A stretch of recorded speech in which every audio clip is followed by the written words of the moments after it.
Dans ce webinaire café virtuel, vous voyez, on a pris notre café avec Valérie Très bien. sur un sujet qui finalement est assez nouveau, qui est les congés payés sur arrêt maladie. On avait déjà fait des webinaires sur les frais de santé, sur les arrêts maladie, sur les longues durées, etc. Donc là, on s'est dit que c'était bien de passer un petit moment sur ce sujet-là, parce que finalement, beaucoup d'entre nous peuvent être concernés, mais pas forcément. Donc, on va vous exposer plutôt sous forme comme ça, un peu de questions-réponses, le sujet. Et puis, ce que je vous propose aussi, surtout, c'est d'intervenir dans le chat pour poser vos questions, voire de les poser en direct, hein, c'est pas très grave, de manière à ce que ce soit animé puis que ça réponde bien aux questions de chacun. Oui, on n'est pas nombreux, donc on va faire en sorte que ce soit vivant. Daniel est vraiment notre experte hein, sur ce sujet comme sur beaucoup d'autres. Bah, surtout, Donc, j'ai testé, je suis le guinea pig. donc moi, je vais être là pour lui poser les questions. Et puis, mais vous aussi, vous êtes là pour poser les questions. Et donc, on va fonctionner comme ça. Euh, pour commencer, bah, c'est toujours bien de mettre un petit peu de contexte parce que Daniel disait c'est un sujet récent, mais c'est en même temps un sujet récent et c'est en même temps un sujet dont on Toute parle cette depuis histoire. très très très longtemps. Donc peut-être tu peux nous retracer un petit peu Je vais vous parler un petit peu du comment on en est contexte. arrivé là. Après, Voilà. je vous parlerai de la loi d'avril 2024, de sa mise en œuvre chez CASA. Et puis, au fil du temps, on va parler de la question du rattrapage des congés. Je vous expliquerai pourquoi entre 2009 et 2024. Donc, en ce qui concerne le contexte, en fait, effectivement, c'est un vieux sujet dans la mesure où c'est une réglementation européenne. Dès 2000, en fait, il y avait une charte qui a été créée au niveau de l'Europe qui s'appelle la Charte des droits fondamentaux de l'Union européenne. Cette charte a eu force de. Elle est entrée en vigueur vraiment en décembre 2009. Et en parallèle, en 2003, donc entre 2000 et 2009, en 2003, il y a eu une directive temps de travail. Cette directive, elle disait que tout travailleur bénéficie d'un congé annuel payé d'au moins 4 semaines. Et ceci, c'était quel que soit finalement le fait qu'il travaille ou qu'il ne travaille pas, parce qu'il est en arrêt maladie. Et donc, il y avait donc ces deux directives assez importantes au niveau de l'Europe qui finalement n'étaient pas retranscrites dans le droit français. Alors, on avait eu quelques rappels à l'ordre de la part de la Cour de justice de l'Union européenne, on va dire un peu en vain. Et ce qui s'est passé, c'est, bah, comme souvent hein, dans ces cas-là, c'est qu'il y a quelqu'un, généralement soutenu quand même par une organisation syndicale, qui s'y colle, et sur un cas particulier, on fait avancer la jurisprudence. Et en l'occurrence, c'est quelqu'un qui avait travaillé chez Transdev, qui avait été licencié en 2015 et qui avait fait un certain nombre de réclamations.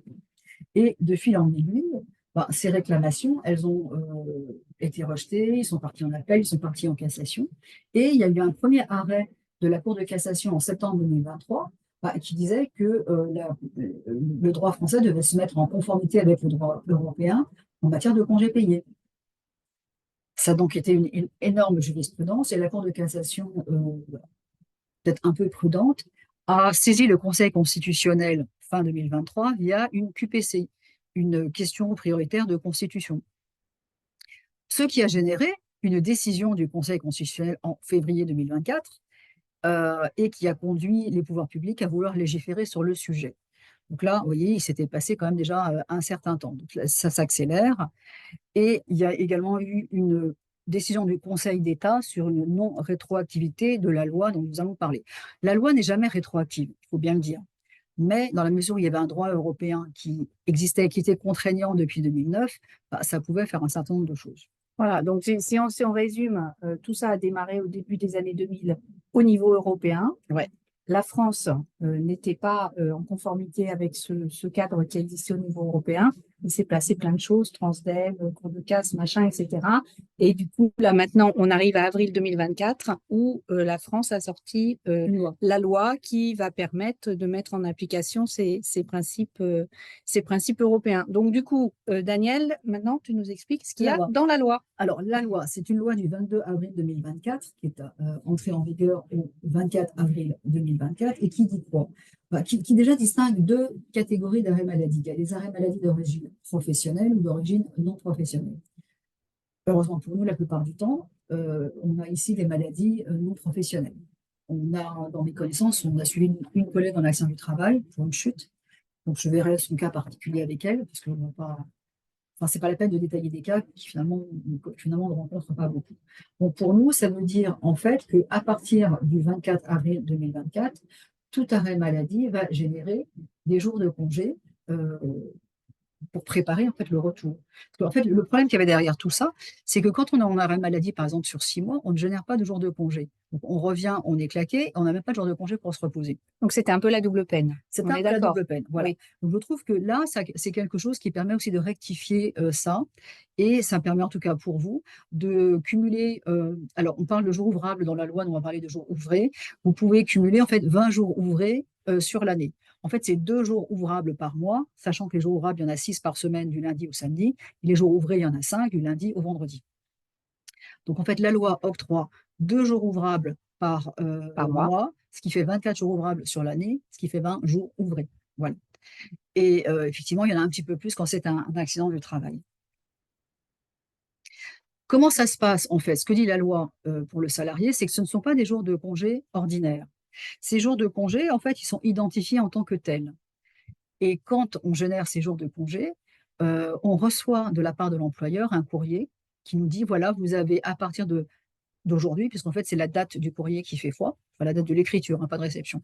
L'écriture du courrier qui fait foi, vous avez 15 mois pour les prendre. Alors que d'habitude, quand on génère des jours de congé, on génère des jours de congé sur une année civile et on les prend à l'année civile d'après. Alors, pourquoi 15 mois? Pas pour laisser du temps. Bah, voilà. Parce que, bah, toujours pareil, si on dit effectivement, bah, vous avez 1 an puis qu'on est au mois de décembre, ça peut poser un problème. Voilà. Donc vous avez 15 mois, en tout cas, c'est la loi. Donc ça ressemble à un compromis quand même, Donc, hein. c'est 15 mois à partir du moment où on revient, c'est ça, de l'arrêt Non, maladie? 15 mois à partir du moment où on On reçoit le reçoit pourvoi, où le on courrier. reçoit le courrier. Ouais, c'est ça. D'accord. OK, très bien. Et, Euh, et au-delà, si on ne les prend pas, ils sont perdus. D'où une question qu'on se posera après. Voilà. Donc ça, c'est ce qui se passe depuis que la loi a été promulguée, donc depuis le 22 avril 2024. Et c'était Ouais. cette obligation pour tous les employeurs. Mais la question qui nous intéresse aussi, c'est comment ça se passe pour les congés qu'on a pu prendre, pour les congés, pardon, pour les arrêts de travail qu'on a pu avoir avant ce 22 avril 2024, avant la promulgation de la loi, pour lesquels donc on n'a pas eu de congés payés, puisque à l'époque la France ne pratiquait pas ça. Est-ce qu'il y a possibilité d'avoir un rattrapage? Et ben voilà, justement, c'est la question. Puisque donc, alors quand même, il y avait un truc que je voulais dire, et je l'ai sauté, c'est que nous, on avait quand même un employeur qui, et c'est quand même à souligner, hein, c'est-à-dire que dans les années passées, tant qu'on avait un arrêt maladie de moins de 3 semaines, en fait, on ne vous retirait pas des congés payés. Donc, pour nous, en tout cas, ça joue que pour les arrêts qui étaient au-delà de 23 jours. Donc ça, c'est vrai pour Casa. C'est pas forcément vrai dans les autres entreprises. Ouais, c'était Voilà. un truc typique Oui, CASA. oui. Je pense que c'est parce qu'effectivement, souvent, quand on est absent, c'est pour une grippe, un truc comme ça. On n'est pas absent très très longtemps. Donc, moi, j'ai envie de dire, pour retirer, enfin, ça fait beaucoup de boulot pour retirer éventuellement une demi-journée. Donc, je pense que voilà, c'était pas la peine. Et puis, c'est quand même un avantage qu'on avait. Donc, il faut aussi remercier l'employeur quand il nous fait des petits cadeaux. Donc, ça, c'était assez sympa. Donc tu nous disais qu'une loi normalement n'est pas rétroactive, mais en l'occurrence, Alors, il y a quand même la loi n'est toujours pas voilà. rétroactive puisque le Conseil constitutionnel a dit que la loi ne peut pas être rétroactive, mais comment dire, tout le processus qui a suivi le fameux salarié de Transdev, finalement, peut continuer d'exister. Et en fait, on ne peut pas remonter à avant décembre 2009, puisque c'est la date de mise en œuvre de la Charte des droits fondamentaux de l'Union européenne. Donc Mais pour on tous peut, les arrêts avant décembre 2009, on oublie. on oublie. Oui. Bon, déjà, même en faisant de l'archéologie dans ces Oui. papiers, on aurait Ah oui. peut-être un peu de mal à en trouver. C'est ça. Voilà. Donc en fait, on peut faire des choses, on peut demander des choses entre décembre 2009 et puis avril 2024. Pour les demander, il y a deux solutions. Soit on va les demander à sa DRH. Toutes les DRH ne sont pas hyper ouverts sur le sujet. Soit on va au prud'homme. Donc, en fait, nous, on a consulté notre avocate en fait, sur comment on allait faire. Elle me dit, bah, de toute façon, on va parler prud'homme ou la discussion avec la DRH. Il n'y a pas tellement de solutions. Voilà.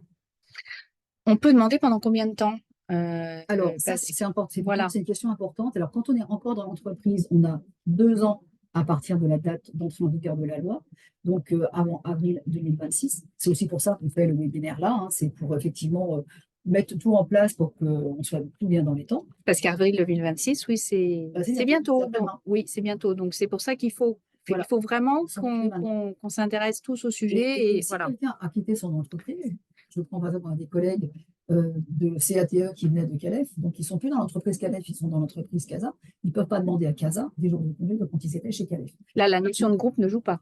Non, parce que c'est vraiment Voilà. l'entité juridique qui accorde les congés. Donc eux, ils ont 3 ans à partir de la loi, donc ils ont jusqu'à avril 2027 pour faire cette réclamation.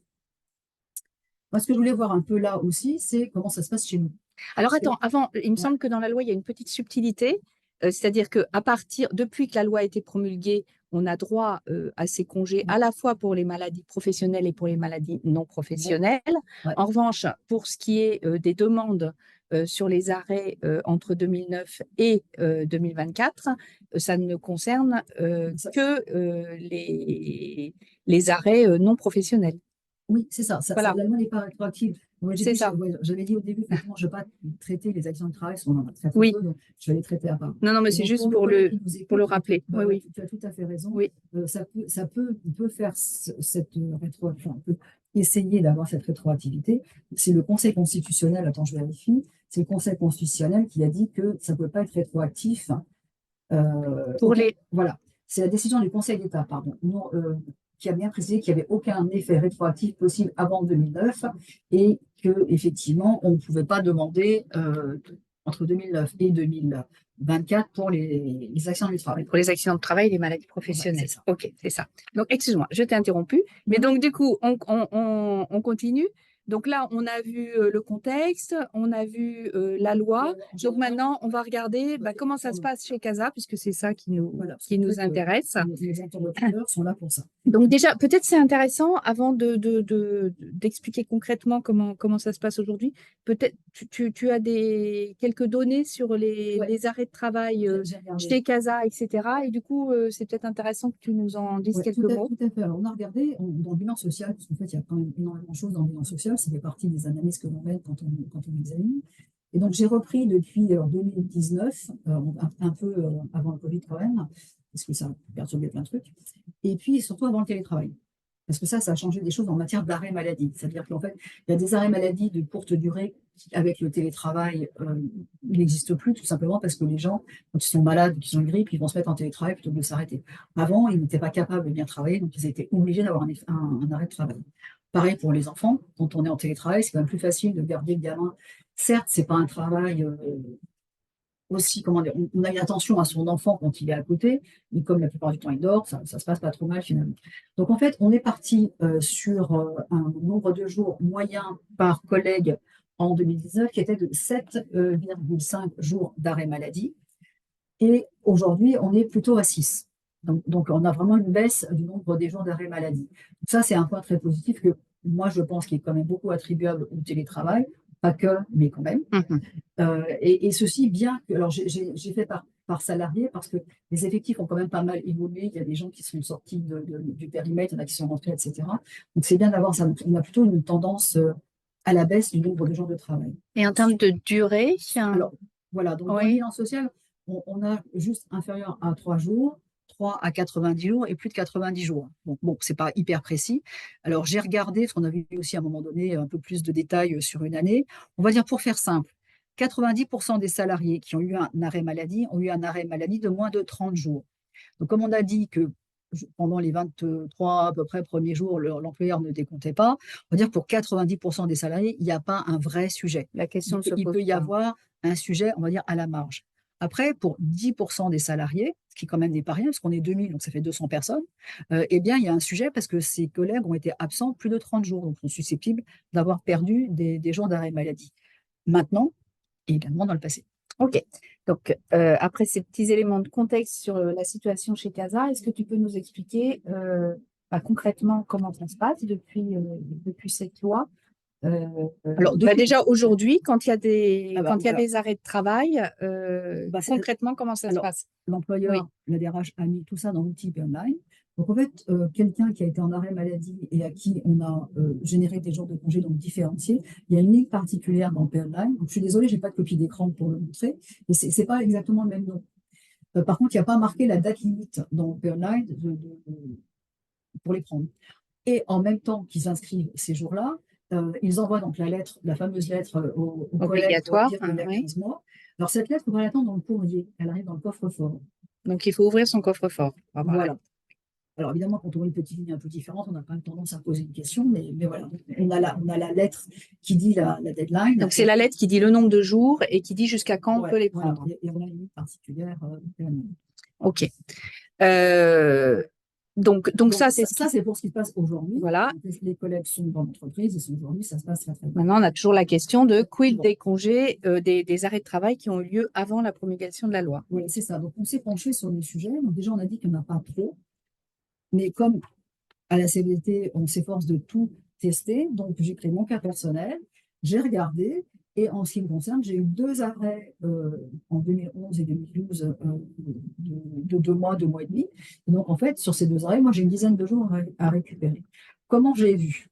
Bah, déjà, j'ai ma pile de documents, donc j'ai été faire de l'archéologie dans les papiers et j'ai trouvé la copie des arrêts maladie que j'avais gardés. Mais alors, excuse-moi Daniel, toi tu es très organisée. Voilà, moi je ne garde pas mes arrêts maladie. Donc, comment je fais? Alors, en fait, vous savez très bien que comment dire, à la fin de votre feuille de paye, vous avez le nombre de jours de congé enfin, c'est la copie de ce qu'il y a dans PLMA. Vous avez le nombre de jours de congés générés, ce qu'il y a dans le CET, etc. Donc, il suffit que tu prennes tes fiches de paye du mois de décembre de chaque année à partir de 2009, un mois avant 2010. Et s'il n'y a pas marqué 31 sur les CP, c'est qu'il s'est passé quelque chose. Donc, on récupère toutes ces fiches de paye de décembre de chaque année depuis 2010 et on regarde s'il y a 31 ou pas 31. Et s'il n'y a pas 31, c'est déjà un bon indice pour poser des questions. Je vous recommande d'aller regarder plus précisément par mois. Alors, d'abord, parce que vous avez quand même un souvenir, si vous avez été très malade, donc vous vous en rappelez à peu près, et de regarder plus précisément sur les dates d'arrêt maladie. Et ensuite, bon, une fois qu'on a fait cette petite recherche, eh bien, nous, ce que nous proposons à la CFDT, c'est, enfin, toi et moi, mais surtout moi, mais je peux peut-être te mettre en Vas-y. En fait, on va répertorier tous les gens, tous les collègues qui sont dans ce cas. On va leur demander qu'ils nous expliquent quand est-ce qu'ils ont été arrêtés, de combien de jours de congé ils ont été pénalisés, de manière à aller voir la DRH. Parce qu'en fait, le truc logique, c'est d'aller voir les prud'hommes. Pour être tout à fait honnête, quand on a fait le webinaire sur le temps de travail et qu'on avait expliqué qu'il fallait aller au prud'homme, j'avais une petite discussion avec la DRH après qui dit bon, peut-être quand même regarder. Ça peut peut-être se passer autrement. Voilà. Donc, on va faire comme on a fait pour l'accord sur les frais de transport, puisqu'en fait, pendant tout un temps, on n'avait pas d'accord sur les frais de transport. C'était un peu à la capacité de chacun à négocier. Donc, il y avait à peu près tout et n'importe quoi dans la manière dont. Il n'y a pas d'homogénéité, en tout cas, dans la manière d'appréhender les sujets. Et finalement, on avait été voir la DRH avec un listing, avec les gens qui étaient concernés, etc. Et on a réussi à faire un accord. Donc là, l'idée, c'est la même idée, c'est de dire on va répertorier les collègues avec les années, les jours d'arrêt maladie, et puis on va aller discuter avec eux parce que ça va éviter à tout le monde d'aller au prud'homme. Mais quand même, parce qu'on est un peu prudent, à titre conservatoire, donc on fera peut-être écrire des courriers. On va donner le modèle, on attend que notre avocate nous envoie son modèle à elle. Il y a plein de modèles sur Internet, mais moi je préfère quand même bien cadrer le truc, qu'elle nous envoie un modèle de courrier que chaque collègue pourrait envoyer à la DRH pour préserver ses droits. Voilà. Oui, parce qu'on a toujours cette histoire d'échéance voilà, c'est ça. qu'il ne faut pas dépasser pour pouvoir. Mais l'idée, c'est quand même effectivement d'aller discuter avec la DRH dans un esprit constructif pour régler le problème. Et puis, tout le monde peut payer des avocats, mais c'est surtout les avocats qui s'enrichissent. Chacun pourrait y aller de manière individuelle et faire sa demande à la DRH, il n'y aurait pas de souci, on est d'accord. Tout à simplement, on est certainement plus fort quand on est plus nombreux. Et puis, comme il n'y a pas de loi qui oblige l'employeur à accorder quoi que ce soit et qu'il faut faire une procédure pour y aller, c'est sûr que de faire une procédure quand tu veux récupérer 5 jours de congé, on va faire un peu cher pour 5 jours de congé. Par contre, si on groupe et qu'on est ensemble, c'est moins cher. Mais encore une fois, l'objectif, c'est plutôt de discuter et d'essayer effectivement de faire en sorte que la DRH elle accorde ces jours de congé. Après, il y aura des modalités pratiques à regarder. C'est-à-dire que quelqu'un qui a été absent pendant une année, ça fait 24 jours de congé. Donc moi, ma question, et je n'ai pas la réponse là, donc c'est une partie des choses qu'on peut négocier, c'est est-ce qu'on dit, voilà, c'est les 24 et puis ils sont à prendre dans les 15 mois, mais du coup, le collègue, il a ses 31 jours de CP, plus les 24, plus ses RTT, ça risque de perturber un peu le service, quoi. Donc en fait, est-ce que finalement, c'est pas plus malin de dire on pourra les mettre dans le CET d'une manière ou d'une autre? Donc là, à ce jour, je n'ai pas la réponse précise. Mais je pense que voilà, il y a des choses comme ça. Qui serait à la fois, ce serait une approche qui serait utile à la fois pour la personne concernée et aussi pour l'employeur et le service pour son bon fonctionnement. Est-ce qu'il faut se les faire payer? Peut-être que c'est un peu dommage parce que si on se les fait payer, on paye des cotisations sociales et des impôts. Est-ce que c'est l'objectif? Est-ce que finalement, c'est pas mieux d'étaler un peu? Bon, les 15 mois, c'est pas mal, mais peut-être de faire un peu plus. Donc, je pense qu'effectivement, dans le cadre de la discussion avec la DRH, il y a plusieurs cas à regarder et trouver des solutions qu'on va tous trouver adaptées à la circonstance. Donc, on ne peut pas préjuger d'une négociation. On va avec une demande, puis après, on voit comment on s'en sort. Mais je pense que voilà, là, il y a des modalités pratiques, en fait, quand même, qui seraient un peu à discuter. Moi, je voudrais juste revenir sur une petite chose que tu as dit tout à l'heure, qui était que on pouvait supposer qu'il y avait assez peu de personnes qui étaient concernées. Mais en revanche, ce que je voudrais juste dire, c'est que ces personnes-là, pour ces C'est personnes-là, très important. ça peut être très, très Ouais. important. Et donc, il faut vraiment pas Dans les- passer à côté ouais. de ce sujet. Je pense qu'il faut bien que chacun regarde sa propre Ouais. situation et n'hésite pas à en parler aussi aux collègues qui Bah, pourraient être concernés parce que voilà, en c'est fait, un droit et c'est bien de récupérer. voilà. Et notamment, en fait, alors, il y a, genre, quand on se casse une patte, je vois Jérôme, là, effectivement, qui s'est un peu cassé le pied. Bon, on est un peu absent. Alors maintenant, encore une fois, avec le télétravail, on est moins absent, mais on a pu être absent pendant 45 jours, ou 2 mois, ou 3 mois. Là, on a aussi des gros arrêts maladie. C'est par exemple sur tout ce qui est pathologie lourde. Donc, on va mettre des noms, hein, c'est des cancers, c'est des burn-out, c'est des choses comme ça. On est absent longtemps. Et donc là, effectivement, il y a un vrai enjeu. Donc ça, il faut vraiment qu'on soit vigilant. Il y a heureusement pas tant que ça de personnes concernées, Mais mais c'est très important pour chacune de ces mais à personnes. mon Oui, avis, ça en fait quand même pas mal. voilà. On a une question dans le chat. Elle- Les 15 mois, est-ce que c'est une règle générale ou est-ce que c'est une règle CASA? C'est une règle qui est inscrite dans la loi. Donc c'est une règle générale. Après, effectivement, on peut faire mieux que la loi, mais la DRH n'a pas souhaité aller au-delà. On ne leur a pas non plus demandé parce qu'on s'est dit c'est au fil de l'eau, ça pouvait convenir. Après, s'il y a des cas particuliers, on traite les cas particuliers. Mais la règle générale, c'est les 15 mois. Ça, alors, sur le rattrapage, effectivement, il faut se poser la question. Et si on les mettait dans le compte épargne-temps, peut-être que ça Bah, ça permettrait permettrait de donner aussi du temps de pour, donner davantage de ouais, temps. ouais, Oui, c'est ça. Et l'avantage aussi que j'y verrais, moi, c'est que bah, soit effectivement le collègue il a du temps pour prendre ses jours de congé, soit à un moment donné, si je me fais payer des jours de CET, donc en fait, il a deux options dans une. Mais encore une fois, on ne peut pas préjuger d'une négociation. On a une autre question. Est-ce qu'il y a un seuil de congé perdu? Ça veut dire quoi là? Est-ce qu'il y a un seul de congé perdu? En fait, Daniel, pardon, oui, j'ai tapé un peu Vas-y. vite la question. Pour pouvoir faire activer la rétroactivité des Oui. congés perdus. Est-ce qu'on... Oui, Non, tu peux enfin, tu peux demander un jour. Après, pour aller au prud'homme, je pense qu'un jour, ça Oui, doit oui, être d'accord. pour un jour. Non, mais d'accord. Et nous, quand on va répertorier, on va tout répertorier. Et justement, ce qui est Mm. intéressant pour nous, c'est de voir à la fois bah, les gens qui n'en ont pas beaucoup, donc ça ne devrait pas poser une difficulté majeure, et ce serait dommage qu'ils passent à côté. Et puis des gens qui. Mm. Voilà. Mais non, non, nous, on va tout répertorier. Donc, petit travail d'archéologie sur les fiches de paye. Hein, Oui, oui, moi, c'est personnel, à titre personnel, puisque tu sais que je rentre toujours dans toutes les cases des ah bah cas oui. atypiques. On va se le dire comme ça. Je l'ai fait, ma recherche, parce que Ouais. ça m'avait marqué. Je m'en souvenais, moi, quand j'avais ma fiche de paye et que j'avais vu mon nombre de jours de congés En acquis moins, qui étaient amputés. Après l'année assez difficile, il faut se le dire, et franchement, ça m'avait mise en colère. Donc, je m'en souvenais. Après, je suis passée outre parce que chez Casa, parce que c'était comme ça, déjà, il n'y avait pas le choix que de se taire. Mais bah, la loi ne permettait pas d'agir, effectivement. La différence oui, aujourd'hui, la ouais, loi permet d'agir. Et encore une fois, c'est bien pour les collègues parce que quand tu reviens d'un long arrêt maladie, en général, tu n'as quand même pas une forme olympique, donc tu es content aussi de pouvoir retravailler, mais avoir le temps de te reposer. Et donc, mm, que l'objectif de cette loi, il est bien dans ce contexte-là, quoi. et puis d'avoir un peu mm. de temps à soi, Ouais. comme tout le monde, quoi, Ouais. en fait, en réalité. Et Alors, on a une autre ils question. font quoi Pour maintenant? les salariés qui ont fait toutes les démarches, mais auprès de leur employeur précédent et qui ont reçu une fin de non-recevoir, ils font quoi maintenant? Nous sommes deux dans ce cas chez CATE. Merci. Donc, bah, c'est là où, effectivement, si l'employeur ne veut pas, donc c'est ça, pour nous, ça nous est un peu compliqué d'aller discuter avec la DRH de Calef sur le sujet. Mais en revanche, on peut aller, c'est bon, t'inquiète pas, on peut aller voir notre avocate et puis faire une procédure. Ou on peut aussi aller agiter la CFDT de Calef pour qu'ils aillent voir la DRH de Calef sur le sujet. Après, enfin, on a quand même aussi un gros avantage au Crédit Agricole, c'est qu'on est dans un groupe. Donc, on vient de changer de DRH Group. Peut-être qu'il sera utile d'aller voir la DRH Group sur ce sujet-là, que nous n'avons pas fait. Nous sommes dans l'US Casa.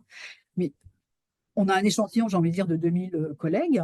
Donc, on va voir ce qui remonte pour 2000 collègues. On peut toujours faire une extrapolation à partir de ça. Il n'y a pas de raison que nos collègues soient plus ou moins malades que ceux des autres entités.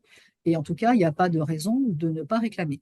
Voilà. Et surtout que pour certains, comment dire, et je pense à quelques personnes en particulier, quand on dit j'ai 20 jours à récupérer par année et j'étais arrêté 3 ans parce que j'ai eu une grosse maladie, pour 60 jours, ça vaut la peine de faire une procédure. Donc là, on est déjà en lien avec notre avocate parce qu'on lui a demandé en fait comment elle pourrait faire si on devait y aller pour faire un prix groupé pas trop cher. Une autre question. Quelqu'un qui aurait eu 3 arrêts de travail non consécutifs de 2 semaines chacun sur une année, a-t-il quand même ses 31 jours de CP à la fin, car les arrêts ne sont pas consécutifs et ne dépassent pas 3 semaines chacun, ou est-ce traité par les RH comme si c'était un seul arrêt de 6 semaines? Alors, Là, on parle de la rétroactivité ou on non, parle c'est de… l'histoire des 23 jours là. Oui, oui. Bah, écoute, j'ai envie de dire, je ne sais pas. Je ne sais pas parce qu'en fait, on ne sait pas tout, mais on apprend beaucoup justement de chaque petit cas individuel. Donc en fait, ce qui est important de voir dans ce cas-là, c'est regarder à chaque fin de fiche de paye où on en est. On va regarder le cas particulier, Nicolas. Donc, on a… Parce que je pense qu'il y avait un cumul sur l'année quand même, et que les 3 semaines, ça devait être sur l'année. Oui, ok. Bah oui, oui, c'était ma question, effectivement, pour des gens Ouais. qui ont des arrêts fréquents, pas très longs chacun, ou pas trop moyens, on va dire. Mais effectivement, est-ce que ça se cumule sur l'année, ou est-ce qu'on considère à chaque fois, ah bah ça dépasse pas 3 semaines, donc on ne prorate rien et on acquiert les 2 jours et demi par mois, comme si de rien n'était, Ah, et donc on a 31 à la fin. ouais, non, non, je pense que c'est juste qu'effectivement, il cumulait et qu'il ne retirait pas. Quand ça générait très peu de baisse de jours de congés payés acquis, enfin, il ne le faisait pas, quoi. C'est un peu une fleur qu'il nous faisait. Mais on va regarder avec toi sur le détail de tes fiches de paye, Nicolas. Oui, bah, je vais regarder, ça, c'est pas compliqué. Il suffit de prendre toutes les fiches de décembre et puis on Ça, regarde si on a 31. C'est ça. Et voilà. c'est ça, c'est exactement ça. Ça, je pense que je vais y arriver tout seul. C'est vrai? Oh, t'es Ouais. trop fort. Je suis très fort. Alors, une autre question. Je pense que je suis concernée suite à mes 13 mois d'arrêt, mais je Tout à quitte fait. CASA à la fin du mois. Est-ce que je peux quand même faire les démarches? Alors, eh ben, écoute, on va peut-être te faire écrire la petite lettre tout de suite. Parce que, D'accord. comme ça préserve tes droits. Tu es encore. Alors, après, tu serais parti, tu serais dans les 3 ans, mais c'est quand même plus simple si on te met dans le paquet maintenant. Ok. Par contre, je t'avoue que j'étais tellement mal à cette époque que mes fiches de paye, je les ai super. Je suis pas sûre de les avoir bien rangées. J'espère que je vais les retrouver, quoi. Et là, sinon, nous demanderons des copies au service de la paye, parce qu'effectivement, ils peuvent te fournir. Enfin, moi, ça m'est arrivé de faire une fiche de paye. Hein, je suis proche de la Même paye, toi, d'ailleurs. Daniel? Oui, parce que j'avais demandé, je ne sais plus, une rallonge de crédit, enfin, un truc comme ça. J'avais sorti, je vais tout dire, j'avais sorti ma fiche de paye, je pense que je l'ai mal mangée. Et donc, en fait, j'ai demandé à la paye qui m'a redonné un duplicata. Ok, ça marche, merci. Moi, j'avais une petite question d'un collègue qui me disait c'est intéressant ce que vous proposez, mais on est bien d'accord que tout ce que je vais vous donner comme information sera confidentiel.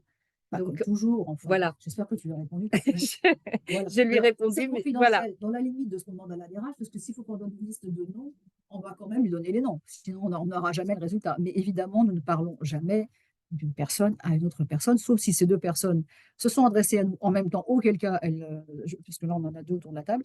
Voilà. Mais sinon, non, on ne parle jamais d'un collègue à un autre. Voilà. Non, non, mais je pense que c'était bien de le rappeler pour Ouais, tout le monde. c'est confidentiel. Voilà. De toute façon, tout ce qu'on fait comme service Voilà. d'accompagnement des personnes est Tout à fait. confidentiel. Voilà. Et d'ailleurs, on demande l'avis des collègues avant d'aller voir la DRH, on leur demande toujours s'ils sont d'accord pour qu'on aille en parler à la DRH. Oui, oui. Important. Mais une petite question, Oui. Daniel, encore. Parce que tu as l'air de dire, si j'ai bien compris, bon, qu'il faut d'abord essayer de voir avec la RH et que si ça ne marchait pas, bah derrière, il y a des voies à prud'homme. Mais quel pourrait être l'argumentaire de la RH pour ne pas donner suite, sachant qu'il y a une transposition dans le droit français? Donc, Alors, non, la transposition dans le droit français, elle est avec la loi à partir d'avril 2024. Tout ce qui est avant la loi n'est pas rétroactive. Donc, on ne d'accord, c'est peut ça. récupérer que si on fait une procédure. Le seul intérêt que nous y voyons, c'est toujours plus l'amiable est toujours mieux que la procédure. Enfin, puis c'est dans l'ADN de la CFDT d'aller discuter et d'essayer de trouver Ouais. des solutions les plus à l'amiable possible. Parce que comme la CFDT est présente dans toutes les entreprises, y compris notamment les grandes entreprises, dans les autres grandes entreprises qui ont des milliers de salariés comme nous, donc le même cas de figure va se poser. Donc on pourrait avoir une grosse société qui dit OK, Pareil. on fait la rétroactivité, et d'autres qui diraient non, non, pas On fait pas. question, on ne fait pas. C'est ça? Ouais, voilà, c'est ça. Ah ouais. Donc voilà, après, chacun, effectivement, chaque entreprise a sa liberté. Mhm. Simplement, quand on est dans une grosse boîte et qu'on est un peu organisé, je pense que c'est plus facile de traiter le sujet. Et puis peut-être que une fois qu'on aura fait ce travail, je pense que Valérie, elle ira voir aussi le côté des RH Group pour voir s'il y a moyen d'avoir un cadrage de niveau groupe pour que les autres entités en profitent aussi. On fait toujours comme ça, en Et fait. et il y a déjà des cas de personnes qui ont eu gain de cause à Canada sur ce sujet? Chez Casa, j'en sais rien. A On ne sait pas priori, pour non. l'instant. A Non, priori, non. pas à ta connaissance, quoi, oui. Je ne sais Oui. pas s'il y a eu des demandes. Je sais qu'il y a eu des demandes, mais il n'y a pas eu de réponse. Oui. Et nos collègues de KT, enfin de CATE, pardon, n'ont pas eu de réponse. Donc, Mhm. voilà. Par contre, ce qu'on voit nous arriver, c'est le délai de prescription. Effectivement, il faut engager quelque chose. Si on doit engager des choses sur un plan formel, évidemment, il y aura un accompagnement de la CFDT Mhm. sur la procédure. Et puis sur l'aspect financier, on va voir ce qu'on peut obtenir. Mhm. Ok. Est-ce qu'il y a d'autres questions en direct ou dans le chat, comme vous préférez? Alors après, chacun d'entre vous peut nous appeler comme d'habitude après, parce qu'on n'a pas toujours envie d'exposer ces questions. Donc on est évidemment, comme d'habitude, toujours à disposition. Sur ce sujet-là, comme sur bien d'autres. Moi, c'est pas une question, mais c'est juste un avis personnel, Daniel. Moi, dans le cadre de cette négo que vous allez initier auprès de la DRH, moi, je trouve que en admettant que la DRH accepte, etc., bon, sans aller au prud'homme, bien entendu, que la mesure de pouvoir placer ces jours perdus et donc récupérés de manière inespérée, de pouvoir les placer sur le CET, je trouve que ça serait vraiment une bonne chose. Parce Alors, que si on peut pas les placer, enfin, ce que j'y vois, non pas que je n'ai pas besoin de sous, hein, c'est pas ça, mais ce que j'y vois, si on devait les utiliser à brève échéance, je sais pas laquelle, ça veut dire que ça engendre une complexité pour chacun au niveau de d'organisation. l'organisation, au niveau du métier qu'il occupe, etc. Il y a ça. Et puis, il y a aussi de payer des impôts supplémentaires. Voilà pourquoi, enfin, moi, de mon point de vue, si dans la négo, évidemment, c'est possible, je trouve que l'option du CET, ça serait vraiment une bonne chose. Alors, je pense que c'est l'option qu'on souhaiterait privilégier, mais encore une fois, on ne peut pas anticiper une négociation. Oui, On a oui, juste, oui, on oui, a oui. juste essayé de réfléchir aux pistes qu'on pouvait mettre en Mm, avant de mm, manière à ne pas perturber. Voilà, mm, c'est ça. mm. Voilà, c'était juste un avis. Oui, ou alors mettre un seuil, c'est-à-dire, bon, s'il y a que, je sais pas, 4 ou 5 jours à récupérer, on les prend dans les 15, 13 mois, là, 15 Les mois, 15 ou mois. 15 mois.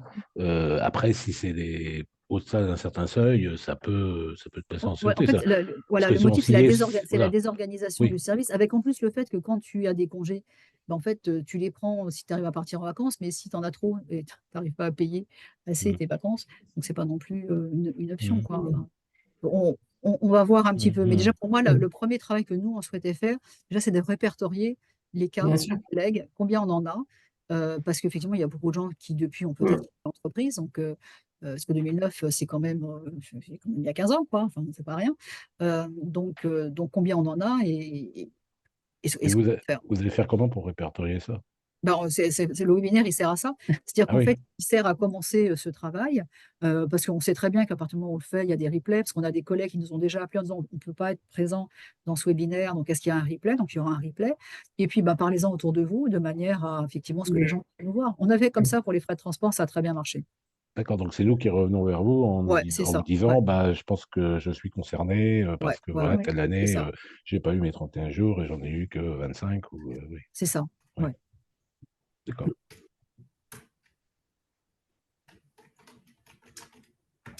Ah, on a une autre question. Vas-y. Sur le thème des arrêts maladie et CP, quid de la récupération de congés en cas d'arrêt maladie durant ces congés? Alors, sur de la récupération des congés en cas d'arrêt. Ah oui, c'est normalement quand on est en arrêt maladie, on n'est pas en congé. Donc, moi, j'avais compris que chez Casa, je me suis peut-être trompée, mais parce que je crois que j'avais déjà eu le cas, effectivement, quand on voit un arrêt maladie, ça écrase tes congés. Donc, si jamais ça n'écrasait pas, effectivement, il faut demander euh, une correction auprès de la paye pour décaler, si je puis dire, les jours de congés non pris et les remplacer par les jours d'arrêt maladie. Alors, souvent, ce qu'on fait, moi, j'ai fait ça pour les jours de décès de ma mère, en l'occurrence, parce que j'étais à l'étranger quand elle est décédée. Et en fait, il fallait coller les jours de décès au décès.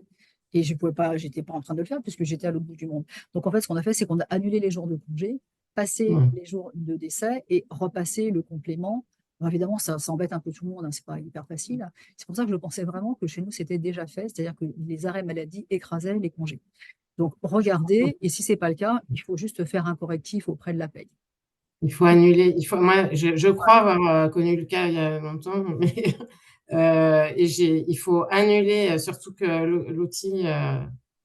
C'est-à-dire que je suis toujours très négative, mais l'outil de gestion des congés n'est pas hyper souple, je trouve. C'est pour ça qu'il faut des fois aller voir la paye, ça va plus vite quoi, que d'essayer de faire des tatouilles. Mais il vaut mieux. Mais là, dans la démarche, si on suit la logique de cet outil, on doit annuler nos jours de congé.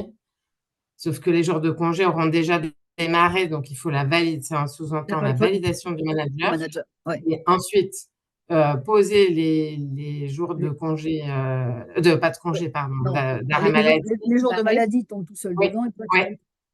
Exactement. En général, ça se passe, c'est que tu tombes malade pendant tes congés, effectivement. Donc, de toute façon, il n'y a pas d'autre choix que de faire ça à posteriori. Après, si ça pose une difficulté, c'est pareil, venez vers nous, puis on essaiera de faire l'intermédiaire qui va bien avec la paye pour faciliter les choses. Il y a une nouvelle responsable de paye, Marie Baptiste, qui est toujours très à l'écoute en fait, des collègues.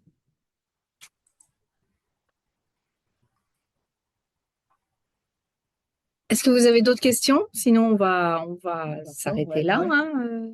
Peut-être avant de clore, annoncer le prochain webinaire pour les alternants. Oui, parce que nous faisons un webinaire spécial alternant. Ouais, c'est le 13 novembre. Voilà, quand vous avez tous des alternants autour de vous, en fait, tous les ans, on fait un webinaire pour accueillir les alternants, pour leur expliquer un petit peu leurs droits, parce que c'est quand même un statut un peu particulier alternant. Ils ont aussi des subventions particulières. Donc, voilà, on a décidé que là, on faisait ça au mois de novembre, après les vacances, même après le pont du 11 novembre. D'ailleurs, c'est le 13. Donc, jeudi 13. Mardi 11, jeudi 13. Bon, c'est pas grave, le 13. Voilà, et de manière à effectivement bien les intégrer. Et jusqu'ici, on avait toujours un alternant référent.